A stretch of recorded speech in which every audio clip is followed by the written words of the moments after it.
Right, hi, I'm Francesca Rudkin, and joining me today I have got Jan Hellriegel. Gosh, it's been a while since we chatted, hasn't it? I think so. I think it was my last album, wasn't it? 2009. 2009, yeah, All I think grown so. up, yeah. And aren't we just?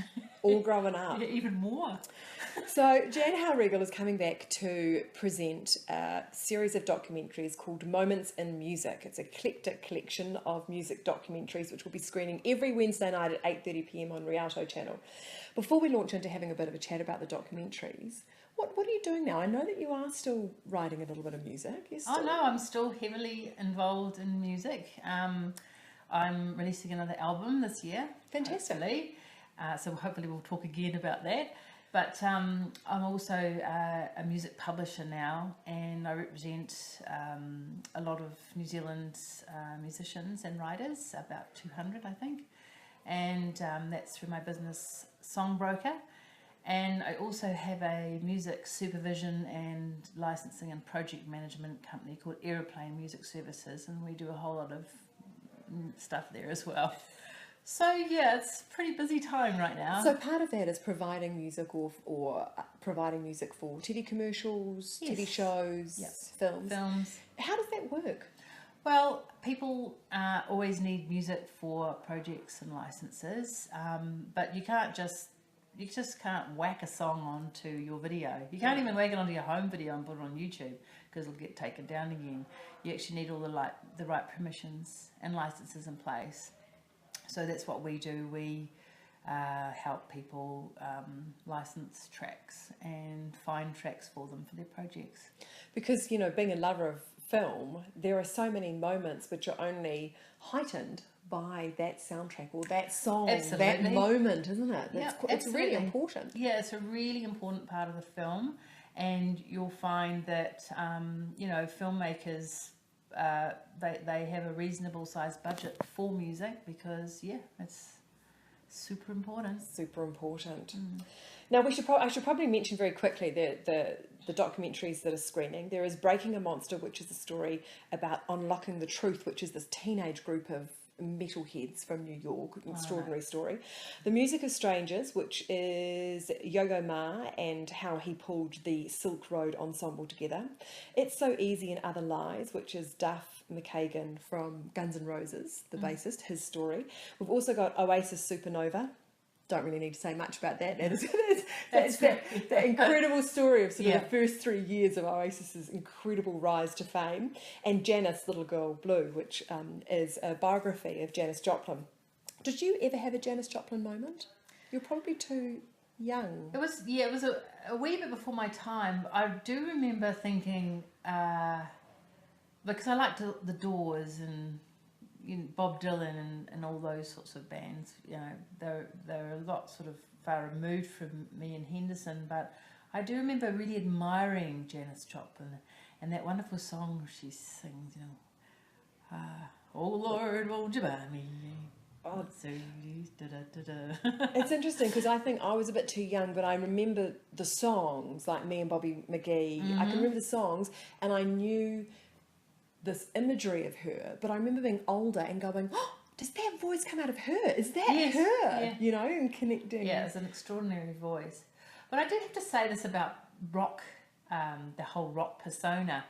When I was growing up, because I saw people like Janis Joplin had self-destructed, and they're actually, they sort of drank a lot and took a lot of drugs and had quite sad sort of endings. I think they were sad. I was always really determined never to be like that, actually, in terms of how I approached life. So I've always been quite adamant to find a way forward that was quite good for me. It's really, it's interesting because, of course, you started out singing in Dunedin. Is that when you? Oh no, you started singing when you were in Auckland, but it was when you went to Dunedin that you started joining a few bands with some crazy names. The Chicken Dinner. What was the Chicken? Chicken Dinners. Flying Chicken Dinners. Yep, that was Tony Shields and Mark Peterson, I think. I remember BJ Tunks, who's a really awesome guitar player, came and played the guitar in the wings in this concert. Like, he wasn't actually on stage, and he was really good. And I was the guitar player for this band, and we were doing covers. It was a huge university dance, and hundreds and hundreds of people there. And he was doing these licks, and everyone thought it was me. They thought that I was such a hot guitar player. Is this just a little confession moment here? That I've always said it. It was never me, but there was a great moment in that band. But that is interesting. You're in the heart of a university town. You're in the heart of this thriving kind of New Zealand music scene. Yeah. And you were very aware, even from a young age, that you kind of needed to stay on a straight and narrow. Is that what you... Oh, look, I've just never been... I've always... I guess maybe I had anxiety, but I just never really went that way. Well, I mean, if you look at all the stories in these documentaries, Oasis and the Guns N' Roses story, then there are enough stories out there, aren't there? I mean, musicians kind of have these colourful lives and these addictive personalities which make for great documentaries. So there's a lot out there these days for young kids to watch and be warned. Well, yeah, that's what I tell my kids anyway. But see, I want to be known for being 120 and having a great fulfilled life and writing songs up until the day I die. That's what I want to be known for. Not self-imploding or anything. No. Going back to Janis Joplin, were there many female role models around when you were starting out? Singer-songwriters? Female singer-songwriters? No, not really. I loved Joni Mitchell, but then everybody did. And but if so, yeah, I don't know. Mostly. But in New Zealand, were there New Zealand? Not that I aspired to. I remember the Cats Away were quite big when I was at university, and I was thinking, wow, how do they do that? How do they get up on stage in those beautiful costumes, and they're such amazing singers? Oh, well, I could never do that. So I don't know. I just but for me it was about songwriting. So I guess it wasn't so much female songwriters. It was more about good songs, and it always has been for me. I don't really differentiate like that, you know. Now, I thought there was a hilarious moment in the Oasis documentary whereby they've got to Los Angeles and everybody is so messed up on drugs that they get everybody gets a different song sheet, a playlist set out for a concert that they were doing in Los Angeles. So there's a point where where Noel realises he's playing one song and the rest of the band's playing another song, and that went on and on and on. It was just a disastrous gig, and they all walked off. Have you ever had a disastrous gig like that? Have you ever had a gig that just stays in your mind? Really? No, I have. I had the gig that ended the first part of my career. Really? With Warner Music, yeah. They had me come over to Queensland, stayed in this really amazing flash hotel, a Marriott, 5-star, and it was a huge Warner Music conference, and they were talking about all the artists that they were developing, and I was the artist that they were hoping that was going to, be a worldwide international hit. And then I was always in a bad mood anyway because I'd been dumped by a boy. And then my dog died. I know, it got hit by a country song. No, it gets worse. It gets worse. So the dog was run over, and I was sitting in this hotel, and I opened a bottle of vodka. I did do a momentary sort of dalliance into that sort of side, and I was really depressed, and I went downstairs, and the first thing I said to the audience was like, my dog died or something or other. And then the guitarist's amp blew up, the bass player was late, everything was a disaster, and then we had a backing track which was done on a mini disc or something, a DAT tape, and that wouldn't work. So everything that could possibly go wrong went wrong at that conference, and it was just, everyone wanted me to do a really good gig. Warner Music really wanted me to be really good, but it was a disaster, and I don't think I ever came back from that. And we went backstage, and some of the guys from the band said to the bartender, whiskey, and he goes, yeah, double, and they go, bottle.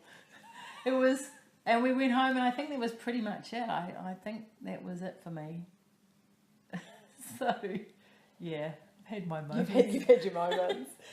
I think the other thing that a lot of these documentaries look at is this drive for success, the hard work that goes into getting signed.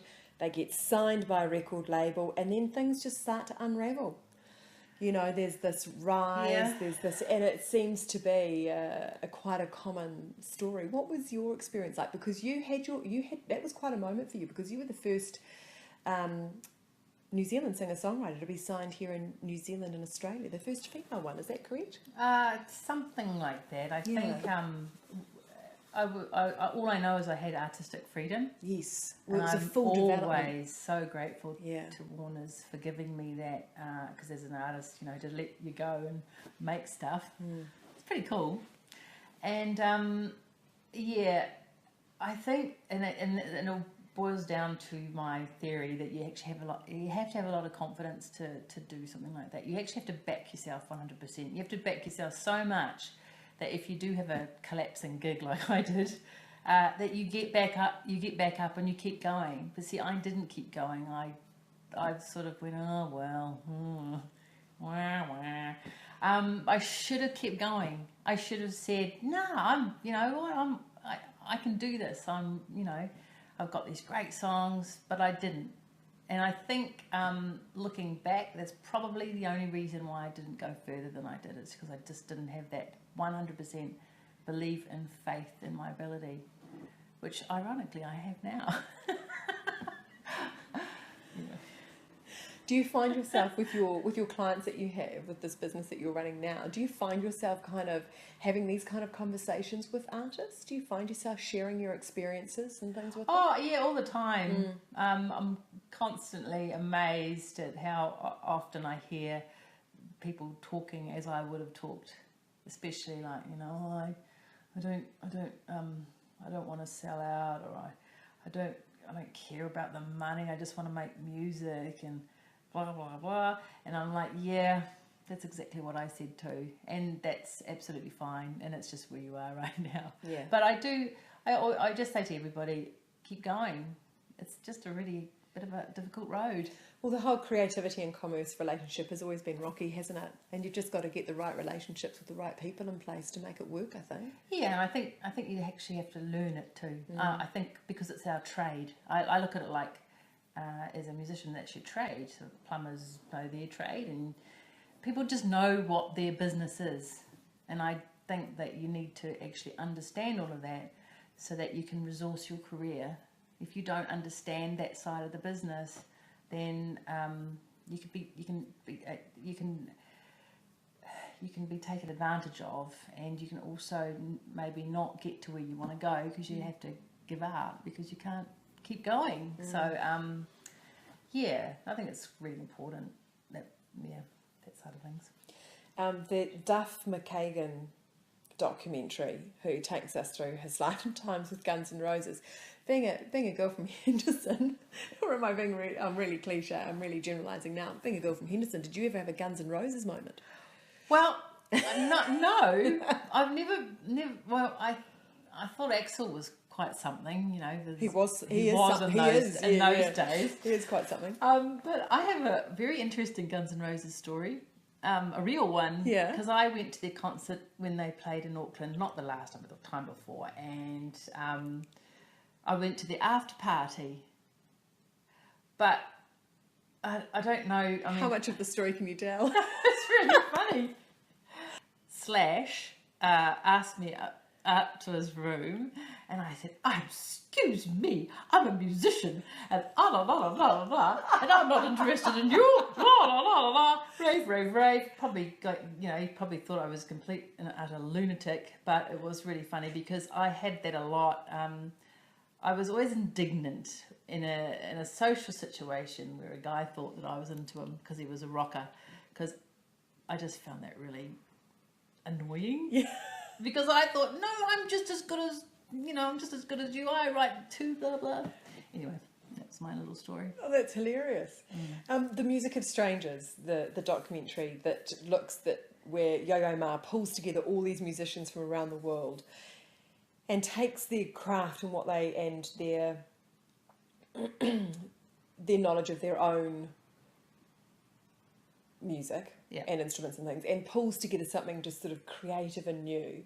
Just, it's one of those films that reminds us of the importance of culture and identity, and how art is so important in our lives and things. Do you think, as a society, we embrace art, the arts and culture more now? Well, I think wasn't it in Otago University trying to get rid of humanities? Yeah. I can think of a couple of of articles in the paper recently about the lack of arts in schools and things like that. This is really interesting because my sons, they're going through the school system, and they do all they're doing really well with their math and their English and all those basic sort of things, and I'm really proud of them for that. But I keep saying, man, you do your arts too, because arts give you ideas and make you think outside the square and make you problem solvers and good storytellers. You invent things in your mind, you can develop things, develop concepts, develop business, develop anything. And I believe that part of really successful life is actually having art in it, of some form of art or creativity in it as well. And if they wanted to do arts, I'd say go for it, because I reckon that there's real potential in those subjects for having incredibly successful, fulfilling lives. I agree.